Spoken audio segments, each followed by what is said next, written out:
Yes, so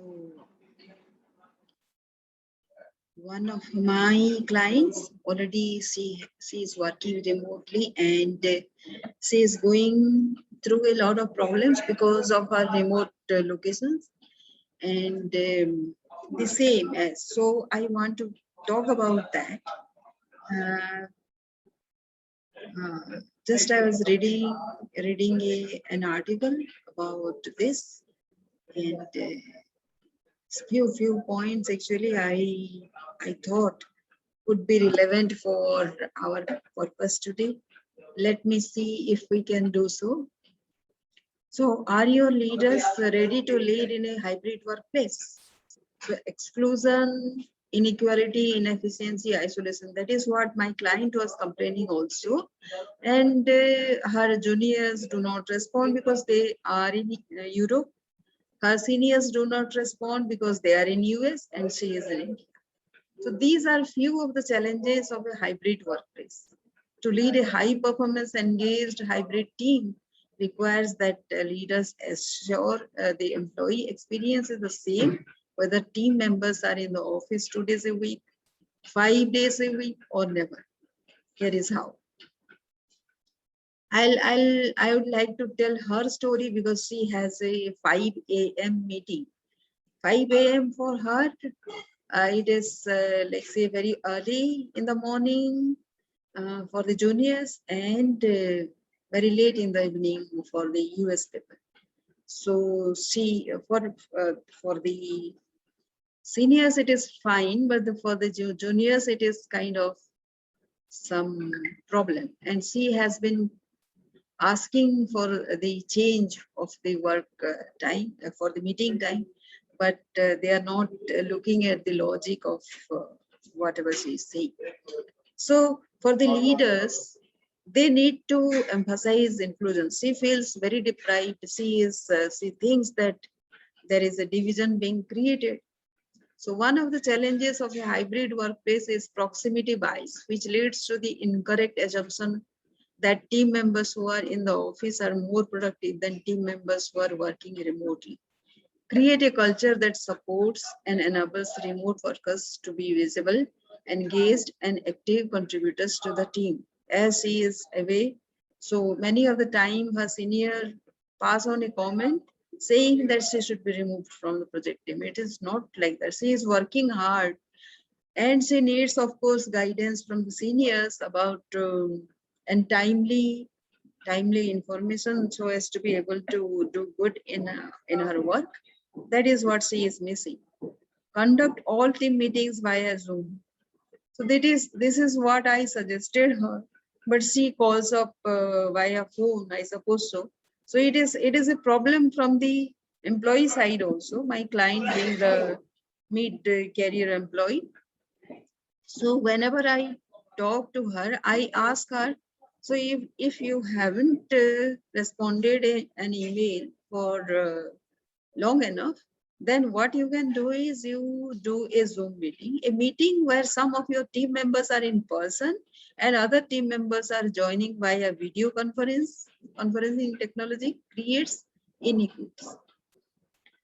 The team members who are in the same physical space can readily observe their colleagues' nonverbal communication, a shoulder shrug or outstretched hand, while remote team members only see a flat face on the screen. Video conferencing is the great equalizer.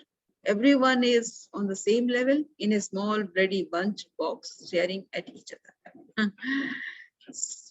Support asynchronous work. Record all meetings so your team members have access to the information they need and have the freedom to complete tasks on their own timetable. Send out meetings agendas 24 or 48 hours in advance so team members can opt in or out of the team meeting based on the meeting objective, whether they are needed to achieve it and their ability, of course. Encourage your team members to be their own internal PR agents. Dean James, attention expert and keynote speaker, suggests that employees be their own internal publicist and send their managers on Friday list of 5 bullet points describing their achievements for the week.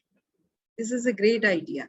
Once a month, suggest that your team members summarize an email to your accomplishment and how they supported or enabled the obtainment of any, all, or some of the team's and company's goals.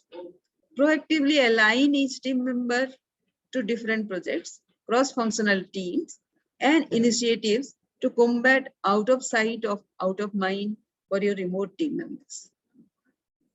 Intentionally support team members getting together for 15 to 20-minute coffee dates. That is what I suggest to her, saying that she can actually handle all her team members with that kind of thing till a coffee last in the cup. They can chat, right? Ask your team members who they are meeting with on the team and within the company.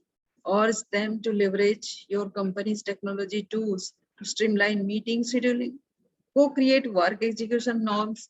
You have a powerful opportunity as the workplace changes to affirm the aspects of your culture that works well and those do not.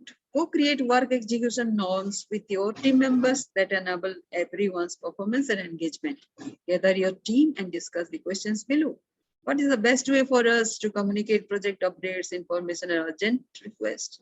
Some people don't respond to it. I agree, but every communication doesn't happen just in one day. Try pursuing this over and over and over and follow whatever you are preaching. That is how it gets done. What are expectations regarding response time to IM, email, text messages, and phone calls? What are our team's work hours? What days and times during the week do we want to schedule team meetings and team social events? Are there any days and times that we want to be meeting free? What is the optional team schedule to support in office and remote work?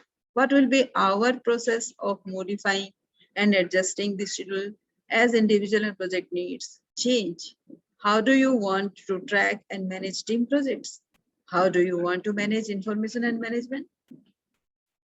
Eliminate ambiguity and ensure accountability. So these are the 4 categories how you would do this. Your team cannot be effective if there are ambiguous expectations and insufficient accountability. If you are assigning accountability to somebody, then also assign authority to that person to take decision, to be able to take decision, make decision, and to be heard. Start a 20-minute Monday huddle.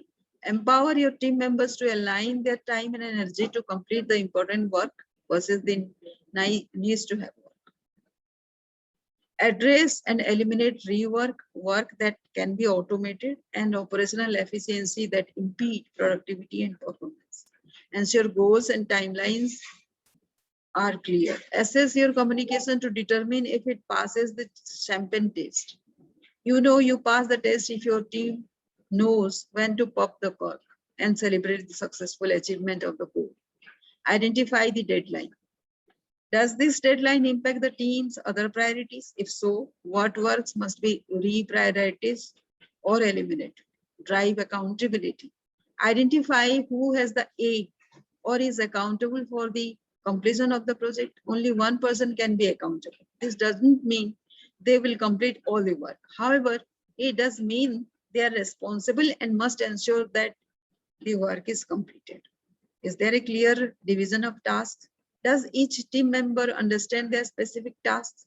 What tool will you use to support and maintain accountability? For example, dashboards, checklists, scorecards, and regular consistent check-ins. This is very important because the managers, the department heads actually don't maintain a top line. This is the MIS, very, very important, which is shared among the team members. And these MIS has to be up to date. Many times, many change will come in, and those changes need to be incorporated into that list so that at least a list of work that is there and it can be shared amongst each team member so that it becomes everybody is on the same page. Support your team members' social needs. Back-to-back Zoom calls have left many team members feeling disconnected from their manager and colleagues due to formal transactional structure of these calls. Humans are social animals. We want to connect with our colleagues and miss the informal, spontaneous exchanges that occur in the office break room or hallway. A hybrid workplace requires an intentional balance between social and transactional team member interactions. Allow and create space on your calendar for formal connection with your team members that are agenda free, spontaneous, and casual. Create opportunities for the team to learn about each other, their work, their personal hobbies and interests.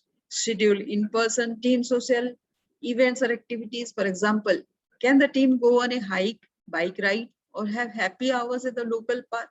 Ask your team members. How do we want to support each other's social needs? How do we want to balance social and transformational team interactions? Employers have one of two options as we return to the workplace. Co-create a culture with your employees to retain top talent, or lose key employees to companies who are reimagining the workplace, right? So this is a call the manager can take, should take, along with the team members' opinion, right? And hope this this is useful if you are a manager, or you are an aspiring manager, or you are in charge of a deadline that is coming, that is due short. Thank you.